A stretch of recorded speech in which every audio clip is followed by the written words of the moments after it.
ഇന്ന് കേരളത്തിലാകമാനം ചരിത്ര പ്രസിദ്ധമായ ഓപ്പറേഷൻ തൂഫാനിലൂടെ നാടിന് നാനാഭാഗത്തുള്ള ലഹരിയുടെ വിതരണക്കാരെ പോലീസ് അന്വേഷിച്ചു ചെല്ലുമ്പോൾ 13 വയസ്സ് മുതൽ പെൺകുട്ടികളെയും ആൺകുട്ടികളെയും പിടികൂടുന്ന ലഹരിയുടെ മാരകമായ വേരുകൾ എവിടെ വരെ നമ്മുടെ സമൂഹത്തിൽ ആഴ്ന്നിറങ്ങിയിട്ടുണ്ട് എന്ന് ഓരോ വാർത്തകളും നമ്മോട് സംസാരിച്ചു കൊണ്ടിരിക്കുന്ന നേരത്ത് ആൺകുട്ടികളെക്കാളേറെ പെൺകുട്ടികൾ പുതിയ സർക്കാർ അധികാരത്തിൽ വന്നതിന് ശേഷം ആഭ്യന്തരമന്ത്രി പ്രഖ്യാപിക്കുന്ന ഈ ലഹരി വേട്ട, ആ ലഹരി വേട്ടയിൽ ഊണുമുറക്കവും ഉപേക്ഷിച്ച് ഉദ്യോഗസ്ഥർ ചെന്ന് കയറുന്ന താവളങ്ങളിൽ പിടിക്കപ്പെടുന്ന ആളുകൾ ആ നാട്ടിലെ നൊട്ടോറിയസ് ക്രിമിനലുകളല്ല, ആ നാട്ടിലെ ഏതെങ്കിലും വാണിഭ കച്ചവടക്കാരല്ല, ആ നാട്ടിലെ പഠനത്തിന് വേണ്ടി ഹോസ്റ്റലുകളിലും അന്യ നാടുകളിലേക്കും പോയ പെൺകുട്ടികൾ, കൗമാരക്കാരായ പെൺകുട്ടികളടക്കം അതിന്റെ ഒരു വലിയ വാഹകരായി മാറുന്ന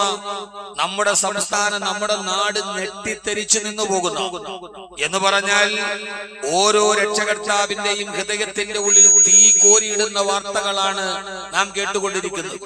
ഇനി എന്നാണ് നമ്മുടെ വീടിന്റെ മുറിയുടെ ഉള്ളിൽ ഈ വാർത്തകൾ കേൾക്കുന്നത് എന്ന് അശാന്തമാംവിധം നമ്മെ വല്ലാതെ അലോസരപ്പെടുത്തുകയാണ്. എങ്ങനെയാണ് ഈ തലമുറയെ തിരിച്ചു വരിക? എങ്ങനെയാണ് ഈ തലമുറയെ തിരിച്ചു കൊണ്ടുവരിക?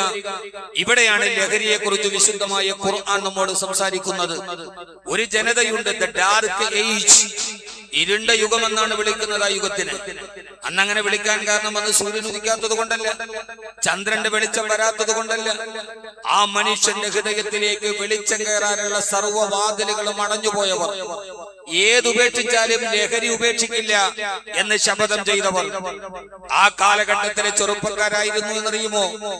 മദ്യത്തിന്റെ പാത്രത്തിൽ ചത്തുകിടക്കുന്ന ഒരു ഈച്ചയെടുത്ത് കയ്യിൽ വെച്ചിട്ട് ആ ഈച്ചയോട്, ഈച്ച നീ എത്ര ഭാഗ്യവതിയാണ്, കള്ളു കുടിച്ചു കുടിച്ചു കുടിച്ചു മതോന്മത്തനായി അവസാനം കള്ളു കുടിച്ചു മരിക്കണമെന്നുള്ളത് എന്റെ ജീവിതത്തിന്റെ ഏറ്റവും വലിയ അഭിലാഷമായിരുന്നു, എനിക്കിതേവരെ അത് സാധ്യമായിട്ടില്ല. കള്ളു കുടിച്ചു കുടിച്ച് കള്ളിന്റെ പാത്രത്തിൽ ചത്തുകിടക്കുന്ന ആ ഈച്ചയോട് നീ എത്ര ഭാഗ്യവതിയാണ് എന്ന് അതിനോട് സ്വപ്നം പറഞ്ഞ ഒരു ജനത. നിങ്ങൾക്ക് വിശ്വസിക്കാൻ കഴിയുമോ അങ്ങനെ ഒരു ജനതയെ? ആ കൂട്ടത്തിലെ യുവാക്കൾ, ആ കൂട്ടത്തിലെ യുവാക്കൾ, ഏത് യുവാക്കൾ? ഉമറിന്റെ കഥയാണിത്, സഅദിന്റെ കഥയാണിത്, ഖാലിദ് ബിൻ വലീദിന്റെ കഥയാണിത്. അവരൊക്കെ പിന്നീട് ലോകത്തിൽ വ്യക്തിത്വത്തിന്റെ ധവളപ്രകാശം കൊണ്ട് ലോക ചരിത്രത്തെ വിസ്മയിപ്പിക്കുന്നവരായി മാറി. ആ നാട്ടിലെ യുവാക്കൾ ലഹരിയില്ല, നമ്മൾ പറയില്ലേ MDMA ഇല്ലാതെ ജീവിക്കാൻ കഴിയില്ല എന്ന് പറഞ്ഞാൽ ആ ഒരവസ്ഥയിലേക്ക് അവർ മാറി. കള്ളിന്റെ പാത്രത്തിൽ കിടന്ന് ചത്തുപോകുന്ന വണ്ടിനോട് കഥ പറയുന്നവരായി അവർ മാറി. ആ കാലഘട്ടത്തിലെ യുവാക്കൾ, അവരുടെ കഥ ഇങ്ങനെയാണെങ്കിൽ ആ നാട്ടിലെ വൃദ്ധന്മാരോ? ആ കാലഘട്ടത്തിൽ യുവാക്കൾ മാത്രമല്ല, വൃദ്ധന്മാരെയും ലഹരി പിടികൂടിയിരുന്നു. അവർ മരണാസന്നനായി കിടക്കുന്ന വൃദ്ധന്മാർ, അവരുടെ മക്കളെല്ലാവരും മരണവേദനയിൽ പുളയുന്ന നേരത്ത് ചുറ്റുഭാഗത്ത് വന്ന് നിൽക്കുമ്പോൾ അവര് പറയുമായിരുന്നു, അത്ര മക്കളെ, ഞാനെങ്ങാനും മരിച്ചുപോയാൽ നിങ്ങൾ എന്നെ കൊണ്ടുപോയി കബറ് കുഴിക്കുന്നത് മുന്തിരി വള്ളിയുടെ ചുവട്ടിലായിരിക്കണം. നമ്മൾ സാധാരണ പറയും, എന്റെ ഉപ്പാന്റെ അടുത്ത് കബറടക്കണം, ഉമ്മയുടെ അടുത്ത് കബറടക്കണം, എന്റെ ഭാര്യയുടെ അടുത്ത് കബറടക്കണം എന്നൊക്കെ പറയുന്നത് പോലെ ആ നാട്ടിലെ യുവാക്കൾ ചത്ത കൊതുകിനോട് കഥ പറയുന്നവർ, ആ നാട്ടിലെ വൃദ്ധന്മാർ മരിക്കുന്ന സമയത്ത് മക്കളോട് പറയുന്നത്, മക്കളെ, നിങ്ങൾ ഞാൻ മരിച്ചു കഴിഞ്ഞാൽ മുന്തിരി വള്ളിയുടെ ചുവട്ടിൽ എന്നെ കബറടക്കണം. എന്തിനെന്നറിയുമോ? ഞാൻ കബറിൽ കിടക്കുമ്പോൾ പിന്നീട് എനിക്ക് ലഹരി കിട്ടില്ല. ആ മുന്തിരി വള്ളിയുടെ വേരിൽ നിന്നാണ് അന്ന് അക്കാലത്ത് അറബികൾ ഈ മദ്യമുണ്ടാക്കുന്നത്. ഞാൻ അതിന്റെ വേരുകൾ താഴേക്ക് ഇറന്നു വരുമ്പോ ആ വേരിൽ നിന്ന് മദ്യം നുണഞ്ഞ് ഞാൻ കബറിൽ കിടക്കട്ടെ എന്ന് പറഞ്ഞ ആളുകളാണ് ഈ കാലഘട്ടത്തിലെ വൃദ്ധന്മാർ. ലോക ചരിത്രത്തിൽ അങ്ങനെയാണ് അവരെ രേഖപ്പെടുത്തുന്നത്. ആ വൃദ്ധന്മാർ എന്ന് പറഞ്ഞാൽ ആ തലമുറയെ മുഴുവനും ലഹരി പിടികൂടി. ആ ലഹരി പിടികൂടിയ ജനതയുടെ ഇടയിലേക്കാണ് വിശുദ്ധമായ ഖുർആൻ ലഹരിയുടെ നിരോധനവുമായി കടന്നു വരുന്നത്. എങ്ങനെയാണ് ലഹരിയുടെ നിരോധനം വിശുദ്ധമായ ഖുർആൻ നടപ്പാക്കിയത് എങ്ങനെയെന്ന് ചോദിച്ചാൽ അത്ഭുതകരമാണ്. ഈ പറയുന്നത് പോലെ ഓപ്പറേഷൻ തൂഫാനിൽ പിടിക്കപ്പെടുമ്പോൾ അതിന്റെ മറുഭാഗം എന്താണ്? ലഹരി എന്ന് പറയുന്ന ഒന്നിനെ യഥാർത്ഥത്തിൽ ലഹരിയെ നിർമ്മാർജ്ജനം ചെയ്യണമെങ്കിൽ കാടളക്കിയുള്ള ഒരു അറസ്റ്റ് കൊണ്ടോ അല്ലെങ്കിൽ അതുകൊണ്ടുണ്ടാകുന്ന ഒരു സെൻസേഷണൽ വാർത്ത കൊണ്ട് മാത്രം അത് സാധ്യമാവില്ല. ലഹരിക്ക് അടിമപ്പെട്ടു പോയൊരു ജനതയെ എങ്ങനെയാണ് അവരിൽ നിന്ന് ലഹരി മുക്തരാക്കി മാറ്റേണ്ടത് എന്ന് ചോദിച്ചാൽ ആ ചോദ്യം വളരെയേറെ പ്രസക്തമാണ്. എങ്ങനെയാണ് അവരെ മാറ്റുക? അറസ്റ്റ് ചെയ്തത് കൊണ്ടാകുമോ? കഴിഞ്ഞ വെള്ളിയാഴ്ച ഞാൻ ഈ ചുമ കഴിഞ്ഞു പോകുമ്പോൾ കാണുന്ന വാർത്ത, ഹെറോയിനുമായി അറസ്റ്റ് ചെയ്യപ്പെട്ട വലിയൊരു വാർത്ത കേരളത്തിൽ വന്നു. മൂന്നാമത്തെ ദിവസം നിങ്ങൾ ആ വാർത്ത ശ്രദ്ധിച്ചോ എന്ന് എനിക്കറിയില്ല. ആ പ്രതി ജാമ്യത്തിലിറങ്ങി. അറസ്റ്റ് ചെയ്യപ്പെടുന്ന പ്രതികൾ സ്വാധീനമുണ്ടെങ്കിൽ, അധികാരത്തിന്റെ തണലുകൾ ഉണ്ടെങ്കിൽ, സ്വാധീനമുണ്ടെങ്കിൽ, ശുപാർശക്കാരുണ്ടെങ്കിൽ, രാപ്പകലില്ലാതെ കഷ്ടപ്പെട്ട ഒരു പോലീസ് ഉദ്യോഗസ്ഥൻ ഒരു പ്രതി അറസ്റ്റ് ചെയ്താൽ നമ്മൾ ധാരാളം കേൾക്കാറുണ്ട്. കഞ്ചാവ് പിടികൂടി 1 കിലോയിൽ താഴെയാണെങ്കിൽ ജാമ്യം ഉറപ്പാണ്. 800 ഗ്രാം പിടികൂടിയാൽ, 700 ഗ്രാം പിടികൂടിയാൽ 1 കിലോയിൽ MDMA തന്നെ അതിനൊരു അളവുണ്ട്. ആ അളവിൽ കുറവാണ് പിടികൂടിയതെങ്കിൽ പിടികൂടിയ വാർത്തയുണ്ടാകുള്ളൂ. സ്റ്റേഷനിൽ നിന്ന് ജാമ്യം കിട്ടും. പോലീസ് ഉദ്യോഗസ്ഥർ, അതിനുവേണ്ടി കഷ്ടപ്പെട്ടവർ, ശുപാർശകളുണ്ടെങ്കിൽ എല്ലാവരും രക്ഷപ്പെടുന്ന ഒരു കാലത്ത് വിശുദ്ധമായ ഖുർആൻ ലഹരിയുടെ നിരോധനത്തെ കുറിച്ച് പറയുന്ന ഒരു വാക്കുണ്ട്. അള്ളാഹുവിന്റെ വിശുദ്ധമായ ഖുർആൻ മദ്യത്തിന് ഉപയോഗിച്ച വാക്ക് തന്നെ ഖംർ എന്നാണ്. ഖംർ എന്ന് പറഞ്ഞാൽ മദ്യം. ഇത്ര മനോഹരമായി ആ വാക്കിനെ ഉപയോഗിച്ചത് ഖുർആൻ മാത്രമാണ്. ഖമറ എന്ന് പറഞ്ഞാൽ അതിന്റെ അർത്ഥം അറബി ഭാഷയിൽ മറയ്ക്കുക എന്നാണ്. ഖംർ എന്ന് പറഞ്ഞാൽ മനുഷ്യന്റെ ബുദ്ധിയെ മറയ്ക്കുന്ന സാധനം ഖംർ. അവന്റെ ബുദ്ധിയെ മറച്ചു കളയും. മനുഷ്യന്റെ ബുദ്ധി മറഞ്ഞു പോകാൻ പാടില്ല. അവൻ പ്രപഞ്ചത്തിന്റെ താക്കോൽ അവന്റെ കയ്യിലാണ്. അവൻ ഭൂമിയിൽ അള്ളാഹുവിന്റെ ഖലീഫയാണ്. അവന്റെ ബുദ്ധിയെ മറച്ചിക്കുന്ന കാരണത്താലാണ് അള്ളാഹുവിന്റെ വിശുദ്ധമായ ഖുർആൻ അതിനെ ഖംർ എന്ന് പേരിടാൻ കാരണം. അതോടെ അവന്റെ ബുദ്ധി മറയും. ലഹരി അവനെ ബാധിച്ചാൽ ബുദ്ധി ഇല്ലാതാകും. അമ്മയെ തിരിച്ചറിയില്ല, പെങ്ങളെ തിരിച്ചറിയില്ല, മകളെ തിരിച്ചറിയില്ല, മനുഷ്യനെ തിരിച്ചറിയില്ല. രാക്ഷസീയ ഭാവത്തിലേക്ക് അവൻ മാറിപ്പോകുന്ന മാരകമാണ് ലഹരി എന്നതുകൊണ്ടാണ് അള്ളാഹു അതിനെ ഖംർ എന്ന് പേരിടാൻ കാരണം. 6-ാം നൂറ്റാണ്ടിലെ അറബികൾ കള്ളിന്റെ പാത്രത്തിൽ ചത്തുകിടക്കുന്ന വണ്ടിനെ എടുത്തിട്ട് വണ്ടേ നീ എത്ര ഭാഗ്യവതിയാണെന്ന് ആത്മകഥം ചെയ്ത 6-ാം നൂറ്റാണ്ടിലെ യുവാക്കൾ മരിക്കുന്ന നേരത്ത് കള്ള് കുടിച്ചുകൊണ്ടിരിക്കെ കബറിൽ കിടക്കണമെന്ന് വസിയത്ത് ചെയ്യുന്ന വൃദ്ധന്മാർ, സ്ത്രീകൾ മുഴുവനും മദ്യത്തിന്റെ അടിമകളായി മാറിയ കാലം. ഖത്താബിന്റെ മകൻ ഉമറിനെ കുറിച്ച് പറയുന്നത്, സിരകളെ ലഹരി ഭരിക്കുന്ന രാത്രിയിൽ ഉക്കാള ചന്തയിൽ പാതിരാ സമയത്ത് പെൺകുട്ടികളുടെ കയ്യിൽ പിടിച്ച് താണ്ഡവം നടത്തിയ ആളായിരുന്നു മുസ്ലിമാകുന്നതിന് മുമ്പ് ഖത്താബിന്റെ മകൻ ഉമർ. അവരുടെ ഇടയിലേക്ക് വിശുദ്ധമായ ഖുർആൻ ലഹരിയെ നിരോധിക്കുന്നത് ഒരറസ്റ്റ് കൊണ്ട് മാത്രമല്ല. അതുകൊണ്ട് സാധ്യമാവില്ല സഹോദരങ്ങളെ, സാധ്യമാവില്ല. ആദ്യം വിശുദ്ധമായ ഖുർആൻ 4 പടിയായിട്ടാണ് വിശുദ്ധമായ ഖുർആൻ ലഹരിയെ നിരോധിക്കുന്നത്. ആദ്യം അവരോട് വിശുദ്ധമായ ഖുർആന്റെ ആയത്തിറങ്ങി, യസ്അലൂനക അനിൽ ഖംരി വൽ മൈസിർ ഖുൽ ഫീഹിമാ ഇസ്മുൻ കബീറുൻ വമനാഫിഉ ലിന്നാസ് വഇസ്മുഹുമാ അക്ബറു മിൻ നഫഇഹിമാ. ഓ നബിയേ, യസ്അലൂനക അനിൽ ഖംരി വൽ മൈസിർ, അവർ വന്ന് അങ്ങയോടും മദ്യത്തെക്കുറിച്ചും പലിശയെക്കുറിച്ചും ചോദിക്കും നബിയേ. ആളുകൾ വന്ന് അങ്ങയോട് ചോദിക്കും, അങ്ങയൊക്കെയോട് മദ്യത്തെ കുറിച്ചുള്ള അഭിപ്രായം എന്താണ്? അപ്പോഴാണ് ഹബീബായ നബിയോട് പറഞ്ഞ, നബിയെ കുൽ പറഞ്ഞു കൊടുക്കണം, ഫീഹിമാ ഇസ്മുൻ കബീർ, ആ മദ്യത്തിൽ ധാരാളം ഉപദ്രവമുണ്ട്, വമനാഫിഉ ലിന്നാസ്, ജനങ്ങൾക്ക് അതുകൊണ്ട് ചില ഉപയോഗങ്ങളുമുണ്ട്. ഉപദ്രവമുണ്ട്, ഉപയോഗവും. ടൂറിസം വളരണമെങ്കിൽ മദ്യം വേണം. വീര്യം കുറഞ്ഞതാണെങ്കിലും വീര്യം കൂടിയതാണെങ്കിലും. ഇസ്ലാമിനെ സംബന്ധിച്ചോളം 2 ഹറാമാണ്. കുല്ലു മുസ്കിരിൻ ഹറാം. അത് വീര്യം കുറഞ്ഞതാകട്ടെ വീര്യം കൂടിയതാകട്ടെ, കുല്ലു മുസ്കിരിൻ ഹറാം. ലഹരി ഉണ്ടാക്കുന്ന എല്ലാം ഹറാമാണ്. ടൂറിസം വളരണമെങ്കിൽ നിങ്ങൾക്ക് ലഹരി വേണം. ഒരു ഭാഗത്ത് ലഹരിയുടെ കേന്ദ്രങ്ങളെ പിടിച്ച് അറസ്റ്റ് ചെയ്യുമ്പോൾ മറുഭാഗത്ത് ബാറുകൾ കണക്കില്ലാതെ തുറക്കുകയും ചെയ്താൽ എങ്ങനെയാണ് ലഹരി നിരോധനം സാധ്യമാവുക? അള്ളാഹു എന്നിട്ട് പറയാണ്, നബിയെ പറഞ്ഞു കൊടുക്കണം, എത്ര മനോഹരമായി, എത്ര സൈക്കോളജിക്കലായിട്ടാണ് പറയുന്നത്. ലഹരി നിരോധനത്തിന് അതേ സാധ്യമാവും. ഓടിച്ചിട്ട് പിടിച്ചത് കൊണ്ടോ കൈവലം അണിഞ്ഞത് കൊണ്ടോ കാരിരുമ്പിനേക്കാൾ കരുത്തുള്ള കന്മതിലുകൾ തീർത്ത ജയിലുകളിൽ അടയ്ക്കുന്നത് കൊണ്ടോ ഒരാളുടെ ലഹരി ജീവിതത്തിൽ നിന്നുണ്ടാവില്ല. ഈ പിടിക്കപ്പെട്ട മിക്ക ആളുകളും ഇതിനു മുമ്പ് 3-4 പ്രാവശ്യം ലഹരി കേസുകളിൽ പിടിക്കപ്പെട്ടവരാണ്. ഇറങ്ങിക്കഴിഞ്ഞാൽ വീണ്ടും അവർ തുടങ്ങും. ഇതിനെ വേരോടെ അറുക്കണമെങ്കിൽ അപകടമെങ്കിൽ ഖുർആന്റെ സമീപനം നബിയെ പറഞ്ഞു കൊടുക്ക്. പ്രയോജനത്തെക്കാളേറെ നിങ്ങൾക്ക് ഉപദ്രവമാണ് കൂടുതൽ, അതുകൊണ്ട് നിങ്ങൾ അതിൽ നിന്ന് മാറി നിൽക്കണം. ആദ്യം ഒരു ബോധവൽക്കരണം നടത്തിയത് അപകടമാണ് കൂടുതൽ, അതുകൊണ്ട് മാറി നിൽക്കണം. രണ്ടാമത് ഈ ഉപയോഗത്തെ മെല്ലെ കുറച്ചു, പൂർണ്ണമായിട്ടല്ല. രണ്ടാമത്തേത് വിശുദ്ധമായ ഖുർആന്റെ മാനുഷികമായ സമീപനം. ഈ ഉപയോഗത്തെ സമയബന്ധിതമായി കുറച്ചു. നമ്മൾ സാധാരണ മൊബൈൽ നമ്മുടെ കുട്ടികൾ ഉപയോഗിക്കുമ്പോൾ നമ്മൾ പറയും ഉപയോഗം കൂടുതലാണ്, ആരോഗ്യ പ്രശ്നമുണ്ട്, അതുകൊണ്ട് ഇനി മുതൽ നീ രാത്രി 8 മണി മുതൽ 10 മണി വരെ 2 മണിക്കൂർ ഉപയോഗിച്ചാൽ മതി. പൂർണ്ണമായിട്ട് പിടിച്ചു വാങ്ങിച്ചാൽ കുട്ടി പ്രകോപിതനാവും, വീട് വിട്ടിറങ്ങി പോകും. റെയിൽവേ ട്രാക്കിൽ കാണും പുതിയ ഹീറോയിസം. അങ്ങനെയാണ് ഖുർആൻ അവിടെ പറഞ്ഞത്, ഇവരുടെ വേരിലേക്ക് പിടികൂടിയതാണ്. അതുകൊണ്ട് ഖുർആൻ പറഞ്ഞു, നബിയേ യാ അയ്യുഹല്ലദീന ആമനൂ ലാ തഖറബുസ്സലാത വഅൻതും സുകാറാ. യാ അയ്യുഹല്ലദീന ആമനൂ, മദ്യപാനത്തിന് ലഹരിക്കടിമപ്പെട്ടു പോയ ജനതയോട് വിശുദ്ധ ഖുർആൻ അവരുടെ ഹൃദയത്തിലേക്ക് ഇറങ്ങുകയാണ്. യാ അയ്യുഹല്ലദീന ആമനൂ, ഓ സത്യവിശ്വാസികളെ, ലാ തഖറബുസ്സലാത വഅൻതും സുകാറാ, ലഹരിയുള്ളവരായ രീതിയിൽ നിങ്ങൾ നമസ്കാരത്തിലേക്ക് കടന്നു പോകരുതേ. അതിന്റെ പുറകിൽ ഒത്തിരി ചരിത്രമുണ്ട്.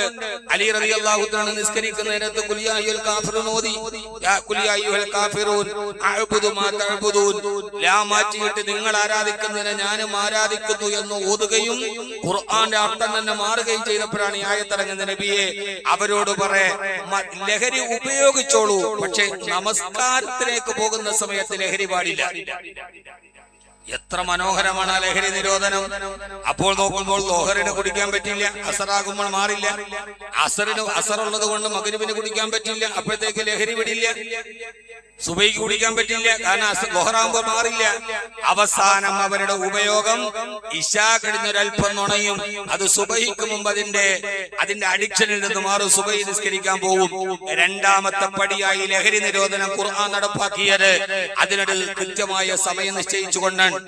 അങ്ങനെ അവർ മദ്യപാനം രാത്രിയിൽ മാത്രമായി ആ ജനത രാത്രിയിലായി കഴിഞ്ഞപ്പോൾ, രാത്രിയിൽ ഈ പകല് കുടിക്കാത്തത് കൊണ്ട് അതിന്റെ മുഴുവനും വാശി കാണിച്ച് രാത്രിയിൽ കുടിക്കാൻ തുടങ്ങി. സഹാബാക്കളുടെ മദ്യപാനത്തിന്റെ ഇടയിൽ അന്ന് പൂർണ്ണമായി നിരോധനം വന്നിട്ടില്ല. അതിന്റെ ഇടയിൽ ഒരു പാർട്ടി നടക്കുകയും അവിടെ വെച്ച് വഴക്കുണ്ടാക്കുകയും, സമയം കുറവായതുകൊണ്ട് വിശദീകരിക്കാൻ സമയമില്ല. സഹാബാക്കൾ തമ്മിൽ അങ്ങോട്ടും ഇങ്ങോട്ടും ലഹരിയുടെ ഉള്ളിൽ അവര് തമ്മിൽ വഴക്കുണ്ടാവുകയും, ഒരു സഹാബി മറ്റൊരു സഹാബിയുടെ തലയടിച്ച് തല പൊട്ടി. പ്രവാചകൻ സല്ലല്ലാഹു അലൈഹി വസല്ലമയുടെ മുമ്പിൽ പരാതിയെത്തി. ഹബീബായ നബി തങ്ങളുടെ മുമ്പിൽ രാത്രിയിൽ ലഹരി ഉപയോഗിച്ചിട്ട് പരസ്പരം വഴക്കുണ്ടാക്കി തല പൊട്ടി ഒലിച്ചൊരു സഹാബി വന്ന് നിൽക്കുമ്പോ, ആ സമയത്താണ് ഒരു മനുഷ്യൻ ഹബീബായ നബിയോട് ചോദിച്ചു, നബിയെ എന്താണ് ചെയ്യുന്നത്? ലഹരിയുടെ ഉള്ളിൽ ഇവരുടെ ഇടയിൽ പ്രശ്നങ്ങൾ ഉണ്ടാകുന്നു. അപ്പോഴാണ് ഒരു മനുഷ്യൻ അവിടെ നിന്ന് ദുആ ചെയ്തത്, അല്ലാഹുവേ, അല്ലാഹുമ്മ ബയ്യിൻ ലനാ ഫിൽ ഖംറി ബയാനൻ ഷാഫിയ. പടച്ചവനെ, നിസ്കരിക്കാൻ നേരത്ത് പറ്റൂല, ഉപദ്രവമാണ് കൂടുതൽ, ഇങ്ങനെ ഒന്നും വേണ്ട റബ്ബേ, ഈ ലഹരിയുടെ കാര്യത്തിൽ ഞങ്ങൾക്ക് കൃത്യമായൊരു തീരുമാനം തരണേ റബ്ബേ എന്ന് ആകാശത്തേക്ക് കൈകൾ എത്തിയ ഒരു മനുഷ്യന്റെ ദുആയുണ്ട്. ആരാണ് ആ മനുഷ്യനെന്നറിയോ? ആ മനുഷ്യനാണ് ഒരു കാലത്ത് സിരകളെ ലഹരി ഭരിക്കുന്ന രാത്രിയിൽ ഉക്കാല ചന്തയിൽ സുന്ദരികളായ പെൺകുട്ടികളുടെ കയ്യിൽ പിടിച്ച് ആവാസ നൃത്തം ചവിട്ടിയിട്ട്, ആരുണ്ടടാ എന്നെ എതിരിടാനെന്ന് ചോദിച്ച് മക്കക്കാരെ വെല്ലുവിളിച്ച ഖത്താബിന്റെ മകൻ ഉമർ മക്കയിലെ ഏറ്റവും വലിയ മദ്യപാനിയുടെ ദുആയാണ് മദ്യപാനം നിർത്തിക്കളഞ്ഞത്. ഇതാണ് ഞാൻ പറഞ്ഞത്, ഏറ്റവും വലിയ മദ്യപാനത്തിൽ റെക്കോർഡിട്ട ആളാണ് ദുആ ചെയ്യുന്നത്. അല്ലാഹുവേ, അല്ലാഹുമ്മ ബയ്യിൻ ലനാ ഫിൽ ഖംറി ബയാനൻ ഷാഫിയ, ഈ ലഹരിയുടെ കാര്യത്തിൽ ഞങ്ങൾക്കൊരു തീരുമാനം തരണേ റബ്ബേ. ആ ദുആ പടച്ചവൻ കേട്ടു. മഹാനായ ഉമർ റളിയല്ലാഹു അൻഹുവിന്റെ പ്രാർത്ഥനയാണ്. ആകാശത്ത് നിന്ന് ലഹരി നിരോധനത്തിന്, മദ്യ നിരോധനത്തിന് ആയത്തിറങ്ങി. നബിയെ പറഞ്ഞു കൊടുത്തോളൂ, ഇന്നമൽ ഖംറു വൽ മൈസിറു വൽ അൻസാബു വൽ അസ്ലാമു റിജ്സും മിൻ അമലി ശൈത്താൻ ഫജ്തനിബൂഹു ലഅല്ലകും തുഫ്ലിഹൂൻ. ഓ നബിയെ, ലോകാവസാനം വരെ ലഹരിയുടെ നിരോധനം വരികയാണ്. ഇന്നമൽ ഖംറു വൽ മൈസുറു വൽ അൻസാബു വൽ അസ്ലാമു റിജ്സും മിൻ അമലി ശൈത്താൻ. മദ്യപാനവും ലഹരിയും പ്രശ്നം നോക്കലും പലിശയും അത് പൈശാചികമായ വഴികളാണ്. ഫഹല്ലന്തും മുന്തഹൂൻ, അതിൽ നിന്ന് നിങ്ങൾക്ക് വേർപെട്ടു വരാറായില്ലയോ? ആ ലഹരിയോട് വിട പറയാറായില്ലയോ?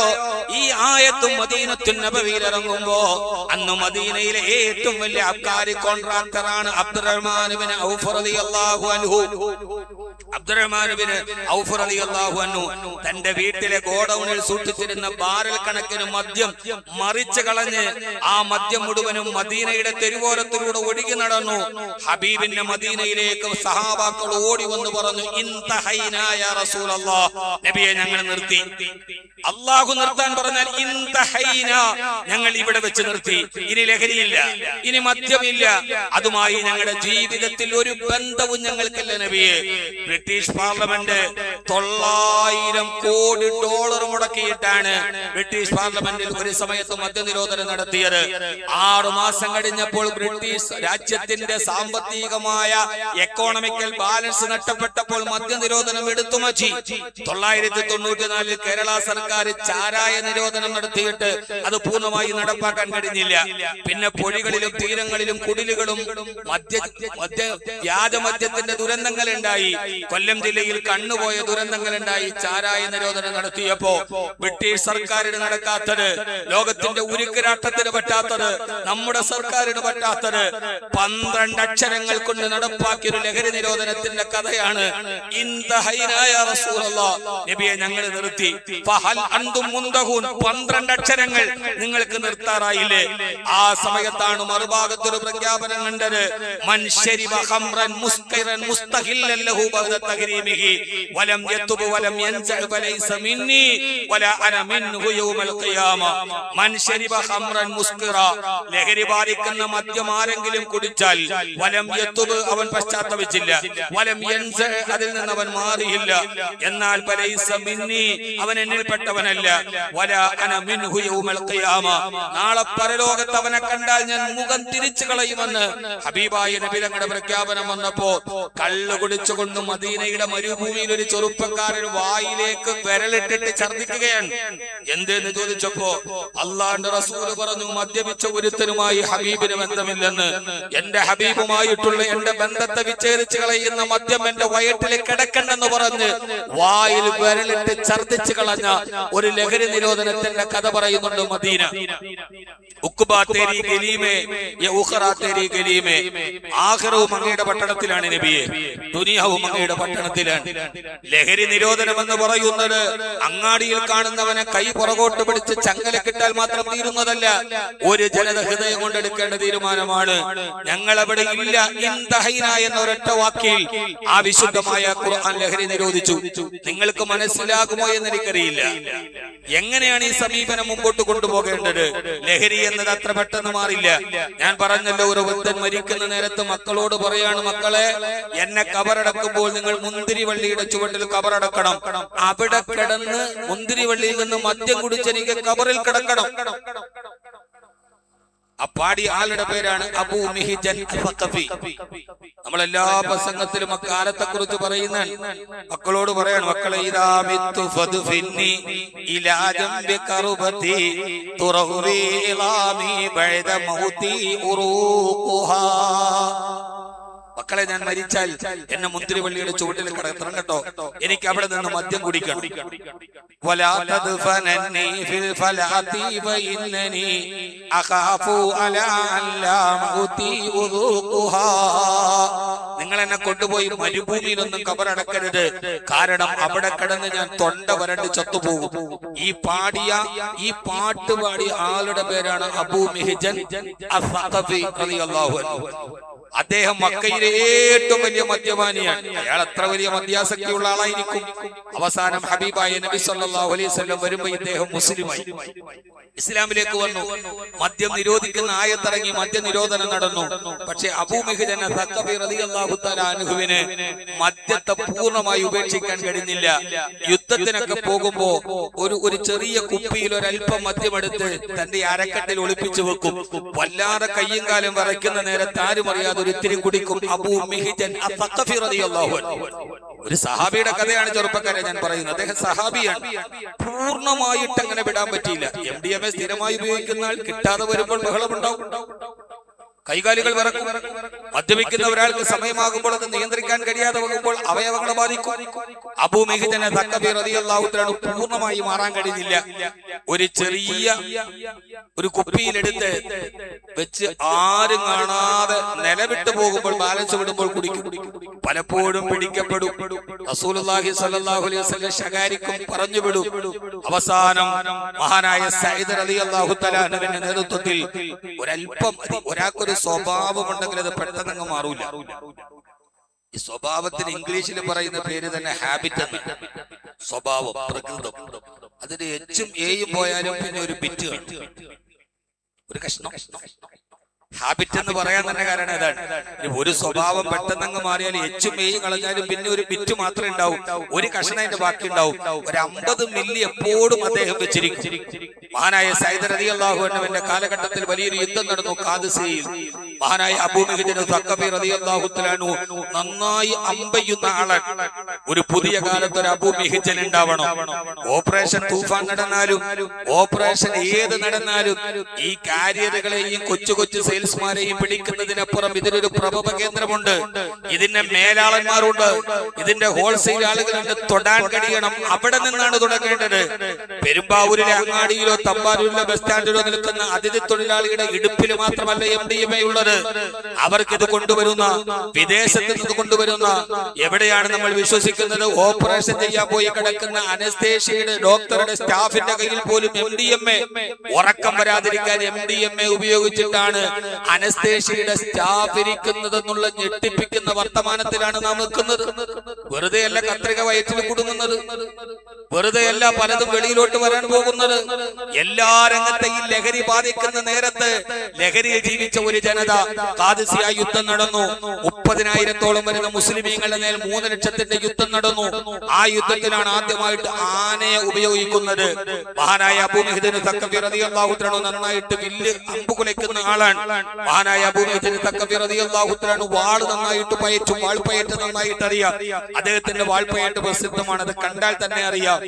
അങ്ങനെ അദ്ദേഹം യുദ്ധം ചെയ്യുന്നതിന്റെ ഇടയിൽ ആരും അറിയാതെ പോയി തന്റെ ഭാഗത്ത് വെച്ചൊരല്പം മദ്യം എടുത്തു കുടിച്ചു. സഹാബാക്കൾ ആരോ കണ്ടു, പിടിക്കപ്പെട്ടു. മഹാനായ സഈദ് റളിയല്ലാഹു തആല അൻഹു യുദ്ധം നടക്കുന്നത് കൊണ്ട് നേരെ അബൂ മിഹിജൻ അസ്സഖഫി റളിയല്ലാഹു തആല അൻഹുവിനെ പട്ടാള ചെട്ടിൽ കൊണ്ടുപോയി ചങ്ങലയിൽ ബന്ധിച്ചു. ചങ്ങലയിൽ കെട്ടിയിട്ടു. അല്പം മദ്യം നുകർന്നതിന്റെ പേരിൽ അവസാന യുദ്ധം നടന്നു. സഹോദരങ്ങളെ, ആ യുദ്ധത്തിന്റെ ഇടയിൽ മഹാനായ സഈദ് റളിയല്ലാഹു തആല അൻഹുവിന് വെട്ടേറ്റു. കയ്യിലും വെട്ടേറ്റു, കാലിലും വെട്ടേറ്റു. മഹാനായ സഈദ് റളിയല്ലാഹു തആല അൻഹുവിനെ സഹാബാക്കൾ ഒരു ചെറിയ ഈത്തപ്പന മരത്തിന്റെ ഓലയിൽ കമ്പ് കഞ്ചു വെച്ച് കെട്ടി സഈദ് റളിയല്ലാഹു അൻഹുവിനെ കമാൻഡറിനെ കൊണ്ടുവന്ന് ടെന്റിന്റെ മുകളിൽ കൊണ്ടുപോയി വെച്ചു. മഹാനായ സഈദ് റളിയല്ലാഹു തആല മഹാനായ സഈദ് റളിയല്ലാഹു തആല മുറിവേറ്റു. മുസ്ലിമീങ്ങൾ പരാജയത്തിലേക്ക് പോകുന്ന സമയം അബൂ മിഹിജൻ അസ്സഖഫി റളിയല്ലാഹു തആല അൻഹു കയ്യും കാലും ചങ്ങലയിൽ ബന്ധനസ്ഥനായി കെട്ടിയിട്ടിരിക്കുകയാണ്. സഹാബാക്കളുടെ നിലവിളി കേൾക്കുന്നു. സഹാബത്തിന്റെ കൈകാലുകൾ വെട്ടിമുറിക്കപ്പെടുന്നു.